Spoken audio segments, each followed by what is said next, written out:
Salve primeiras séries! Hoje nós faremos a retomada de literatura. Vamos relembrar um pouquinho sobre o humanismo e o classicismo, alguns pontos que merecem uma observação maior, tá bom? Então, relembrando, o humanismo foi um movimento literário de transição entre a Idade Média e o Renascimento. Muitos estudiosos nem o consideram como movimento literário, por ele não possuir características próprias, ou seja, esse período e suas produções carregavam traços do movimento medieval em decadência, o trovadorismo, e do movimento moderno em ascensão, o Renascimento. Assim, é possível verificar nas obras literárias desse período uma mescla do velho e do novo modo de pensar da humanidade da época. Então, as principais influências do humanismo. O humanismo teve como grande influência fatores sociais e econômicos.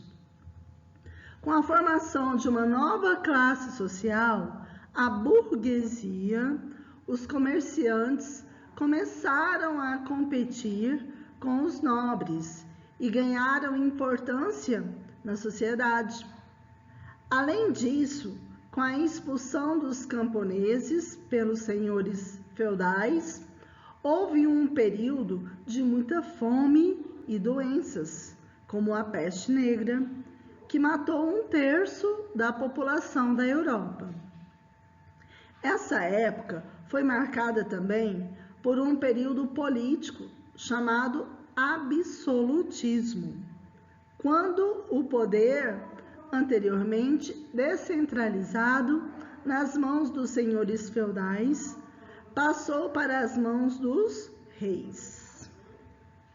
Outra influência importante foi a queda da hegemonia da Igreja, a qual passou a ser criticada, inclusive por seus seguidores, fato que colaborou para uma visão antropocêntrica, em oposição ao teocentrismo, ou seja, o pensamento religioso, que até então possuía uma visão teocêntrica. Theos significa Deus. Então, Deus estaria no centro das preocupações humanas. Deu lugar a uma visão antropocêntrica. Antropos significa homem. Então, o homem estaria no centro das realizações do universo humano. As principais características desse movimento humanismo. Nós temos essa versão entre teocentrismo e antropocentrismo, a separação entre a música e a poesia, o cientificismo, a descrição da figura humana, inclusive a mulher, suas expressões, detalhes e proporções, a descoberta da natureza, dos campos, das florestas, das montanhas, considerados refúgios para as mágoas do amor, a descentralização do conhecimento, até então controlado pela Igreja Católica, o apoio aos valores cristãos e medievais. As principais produções literárias.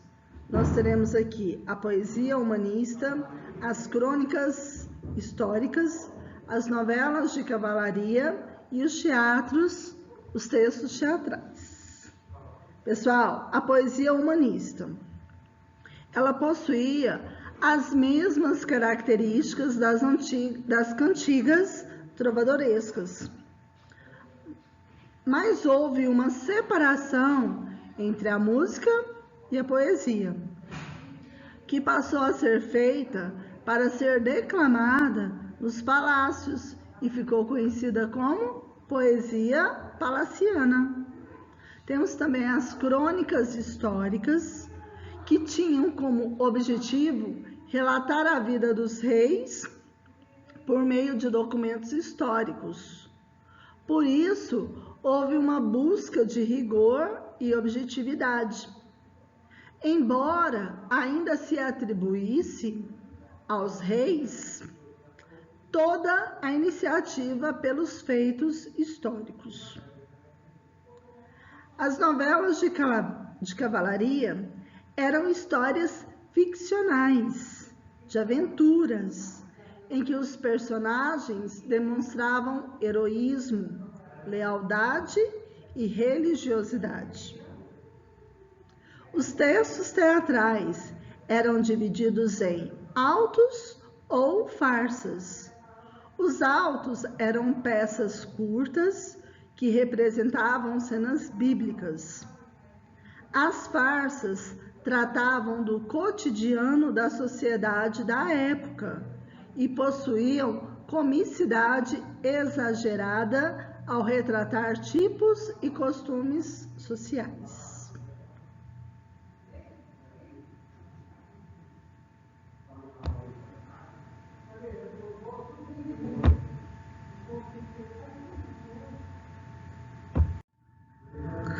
Principais autores e obras do humanismo. Nós temos Francesco Petrarca, que nasceu em 1304 e faleceu em 1374. Ele foi um humanista italiano. Petrarca foi um dos mais importantes escritores humanistas. A ele está associado a criação de sonetos, forma poética fixa, composta de 2 quartetos e 2 tercetos.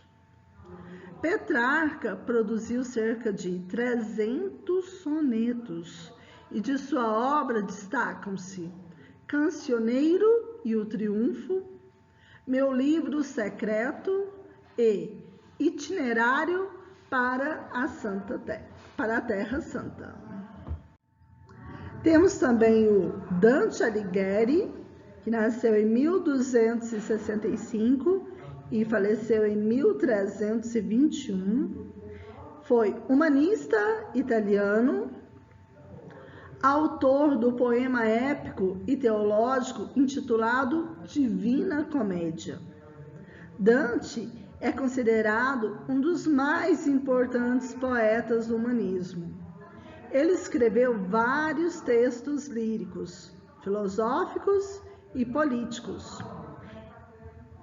dos quais se destacam Vida Nova, Monarquia e o Convívio. Temos também Giovanni Boccaccio, que nasceu em 1313 e faleceu em 1375, poeta humanista, considerado o criador da prosa italiana. Boccaccio é o autor de obra de novelas, Decamerão, que apresenta como temática da natureza humana. Além de Decamerão, de sua obra literária, merecem destaque Mulheres Famosas, Filocolo e Teseida. Temos também Erasmo de Roterdã, que nasceu em 1466, faleceu em 1536. Foi um humanista neerlandês, autor de diversas obras de caráter humanista. Sua obra mais importante é O Elogio da Loucura, publicada em 1509, na qual defende a liberdade do pensamento humano. Além dela, merecem destaque Os Pais Cristãos, Colóquios Familiares e Preparação para a Morte. Temos também Miguel de Montaigne, que nasceu em 1533 e faleceu em 1592. Foi um humanista francês.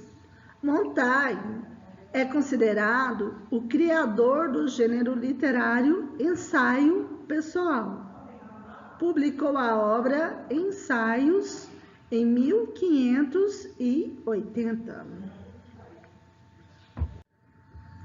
Temos também a presença de Fernão Lopes.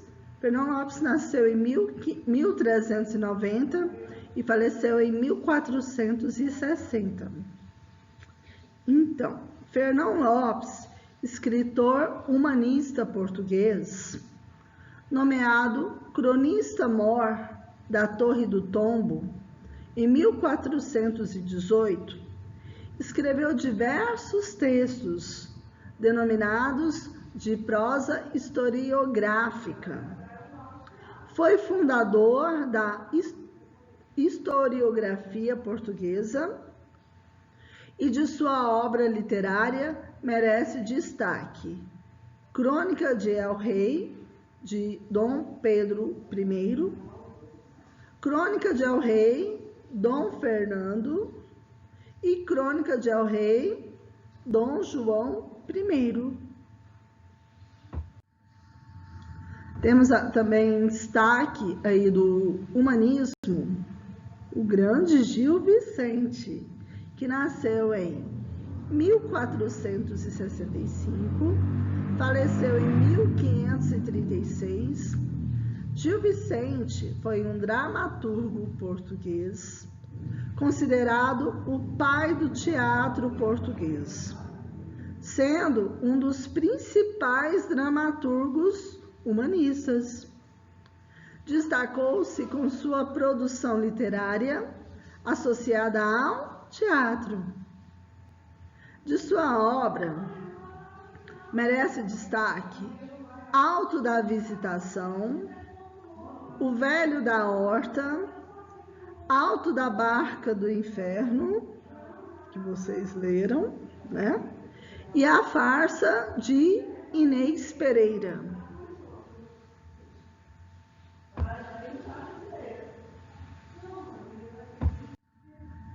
Pessoal, lembrando sobre o homem vitruviano, que é a imagem que mais se destaca aí no humanismo. Então, o homem vitruviano é o nome de um desenho icônico feito pelo grande Leonardo da Vinci, que nasceu em 1452 e faleceu em 1519. O homem vitruviano representa o ideal clássico do equilíbrio, da beleza, da harmonia e da perfeição das proporções do corpo humano.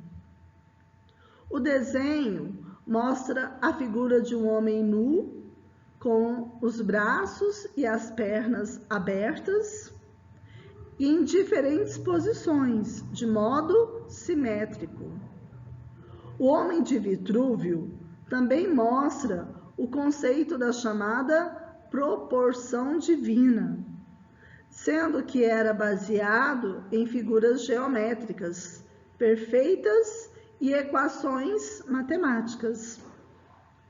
A ilustração do Homem Vitruviano, de Leonardo da Vinci, foi feita em 1490, durante o período do Renascimento, quando foram descobertos os textos clássicos de Vitrúvio, com a descrição gráfica das medidas corretas. Pessoal, então assim, trazendo algumas características aí em comum quanto ao humanismo e o classicismo. O humanismo é frequentemente relacionado com o classicismo, uma vez que ambos foram movimentos antropocêntricos que ocorreram durante o Renascimento. O classicismo se tornou evidente no século XVI.